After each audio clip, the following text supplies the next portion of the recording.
Ելենա Արշակյանի «Հարսնաձորի լեգենդը» հեռուստասերիալի նկարահանումները շարունակվում են, մեր կողմից սիրված դերասաններն էլ շարունակում են մարմնավորել մեզ արդեն հայտնի դրական ու բացասական կերպարները։ Հեռուստասերիալում իրադարձություններն էլ ավելի հետաքրքիր ու էլ ավելի լարված են դառնում, հատկապես այն բանից հետո, երբ Նարեն իմանում է, թե հայրն ինչ է արել տարիներ առաջ։ Ճիշտ է, Արմոն ներկայացվում է բացասական լույսի ներքո, բայց Արմոն բացեց Նարեի աչքերն ու Նարեն հասկացավ, որ ոչ թե Հայկն ու իր ընտանիքն են կործանել ու խորտակել իրենց ընտանիքը, այլ հակառակը, իր հայրն է կործանել Հայկի ընտանիքը, ու այդ մասին նա ասում է մորը հասկացնելով, որ ոչ թե Հայկի ընտանիքն է մեղավոր իրենց դժբախտությունների համար, այլ հակառակը։ Անիկը վերջապես այսքան տարիներից հետո հասկացավ, թե ով է իր կողքի տղամարդը, Անիկն, ով ապրել է մշտապես ամուսնու ստվերի տակ, ով արել է ամեն ինչ, ընտանիքի համար եղել է որպես աղախին և նույնիսկ ձայն չի ունեցել որոշումներ կայացնելու, հասկանում է, թե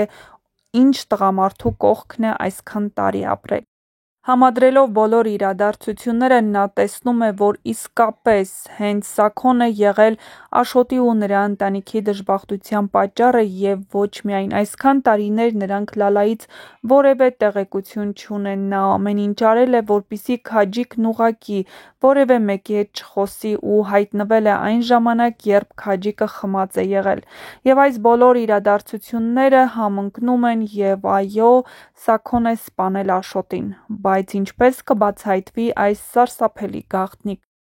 Հեռուստադիտողները կարծում են, որ Նարեն ոչ թե այս մասին պետք է մորը պատմեր, այլ պետք է Վռամին պատմեր ու Վռամն ամեն ինչ կդներ իր տեղը, բայց արդյոք Վռամը կորոշեր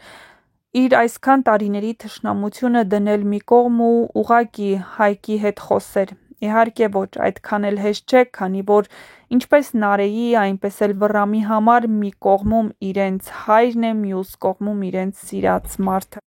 Բայց մինչ կբացահայտվեն այս և այլ շատ հետաքրքիր գաղտնիքներ, չմոռանաք բաժանորդագրվել մեր ալիքին, որպեսզի տեղեկացված լինեք շոու բիզնեսյան անցուդարձի, նոր հեռուստասերիալների, հեռուստասերիալներում կատարվող փոփոխությունների մասին և ոչ միայն։ Նշենք, որ ձեզ բերել ենք ամենահետաքրքիր կադրից դուրս իրավիճակները, որոնք արված են նկարահանման հրապարակում և ձեզ կպատմեն, թե ինչ սպասել հաջորդ սերիաներում, իսկ հաջորդ սերիաները թեժ ու դիտարժան են լինելու, այնպես որ բաց մի թողեք ոչ մի սերիա։ Ստոր երարե ժելեներ, ասեցի վախնենց կուտեի, գեժը հելի ժոմին բերելա։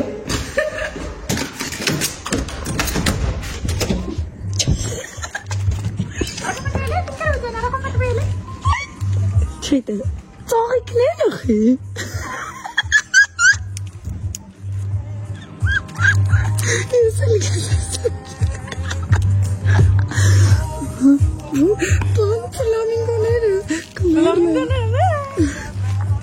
This is my new friend.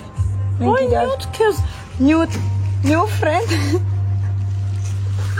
Կոնֆետները ստուր։ Սպասի կոնստեղ կոնֆետները։ Ստեսություն։ Ողջույն բոլորին, այսօր խորհուրդ եմ տալիս բոլոր այն մարդկանց, ովքեր հետաքրքրված են հայկական սերիալներով, հետևել իմ սթորիներին, որովհետև այսօր լինելու է մեր հերթական հեռուստասերիալի պրեմիերան ATV հեռուստաընկերությամբ, եւ այսօր ես ձեր դատին հանձնելու եմ մեր նոր դերասաններին, ովքեր երբևիցե չեն երևացել էկրաններին, եւ իհարկե իրենց կողքին տեսնելու եք արդեն շատ սիրված դերասանների։ Այս ռեժիսոր Քաջեր Հակոբյան, Քաջեր իմ ընկերն է, նաև վերնախագծերից շատ-շատերի ռեժիսորն է, հնարավոր է մոտ տեսած լինեք։ Մի խոսքով հետևեք իմ սթորիներին, կտեսնեք ովքեր են դերասանները, ովքեր են այն մարդիկ, ովքեր հնարավորություն են ունեցել ներկայանալու մեր նախագծերում։ Ձեզ լավ օր, սպասում ձեր կարծիքներին։ Բարի օր սիրելիներս, ո՞նց եք, լավ եք։ Իմ տրամադրությունը այսօր շատ լավ է, որովհետև լավ քնել եմ, արթնացել եմ, այսօր ազատ եմ ու միասին ինչ ենք անելու, մոռացված մի բան, միասին սուրճ ենք խմելու։ Եվ այսօր ես ձեզ հետ միասին կշպարվեմ, ընթացքում կարող ենք զրուցել, եթե ուզում եք։ Սուրճս այստեղ տնեմ, բայց դուք խմեք։ Խոր story վիդեոն մի քանի օր առաջվա էր, բայց քանի որ դուք շատ հարցեր եք գրում իմ առօրյայի հետ կապված, իմ երկրից գնալու հետ կապված, նկարահանումներից հետ կապված, ներքևում երկու տեսակի ակոշկա կթողնեմ, անոնիմ եւ իհարկե ձեր անուն երևացող տարբերակով, կարող եք ձեր հարցերը գրել այդտեղ, ես կփորձեմ պատասխանել գրեթե բոլորին։ Այսօր սենց որոշել եմ հարց ու պատասխանի օր լինի, սենց բան մեկ էլ եղել է մի 4 ամիս առաջ։ Էնպես որ պահամի բաց թողեք, գրեք ձեր հարցերը, որոնք direct-ից եք ուղարկում, եւ ստացեք ձեր պատասխանները, մինչեւ ես մասերս կհարդարեմ։ Քանի որ ես արդեն տարի ու կես ունեմ 2 պրոյեկտ եւ իմ ամենօրյա գրիմը, որովհետեւ գրեթե ամեն օր ես նկարահանման եմ հիմա։ Շատ է, իմ մաշկը շատ է վնասվում ու ես շատ հաճախ գնում եմ դոկտոր Ռոմենիկայի կլինիկա։ Հիմա առանց ֆիլտր եմ նկարում, որ տեսնեք, համաշկս բավականին եւ լավն է եւ ունի մանր-մունր թերություններ ու բոլոր նմանատիպ հարցերով կլինի ակնե, կլինի պոստակնե, կլինի չորություն, կլինի յուղայնություն, ամբողջը լուծում են այնտեղ, իսկ պրոցեդուրաները արդեն անհատական են, այնպես որ կարող եք գրել, գնալ կոնսուլտացիայի, իրենք ձեր մաշկին համապատասխան խնամք առաջարկեն։ Очень приятен тот факт, что таких сообщений я сегодня получила раз 50, и это очень уместно, потому что у меня были комплексы, я не любила говорить на русском, потому что мне сказали, что у меня есть акцент, и то, что вы такие смс-ки, сообщения пишете мне, как будто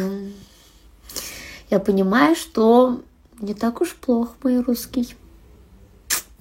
Ողջույն բոլորին, 10 րոպեից թատրոնում պիտի ներկայացումը սկսվի, բայց լույսերը կտրել են։ Մնում է միայն նստել եւ սպասել։ Իդեպ ես 2 վնասված ոտքով եմ։ Օրեր առաջ story էի արել, չէ, որ տաբատիցս հետքերն եմ մաքրում։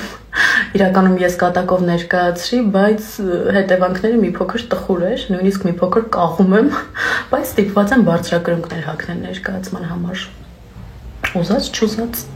բա։ Բարի օր սիրելիներս, հուսամ լավ եք։ Եկել եմ լավ նորություն ասեմ բոլոր այն մարդկանց, ովքեր սպասում էին, որ ATV հեռուստաընկերության եթերում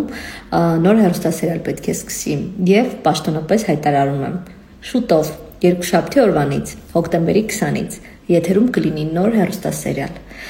Մանրամասներն իմանալու համար հետևեք մեր էջերին եւ կիմանաք ինչ սերիալը ովքեր են զբաղված եւ ինչ Քրիստ։ Նայեք, ATV-ն։ Մեկ թվում է այս պրոբկաները ունեն սկիզբ, բայց չունեն վերջ։ Չնայած դա դրամաբանությունից դուրս են, բայց տեսեք Երևանի պրոբկաները դրամաբանությունից դուրս են։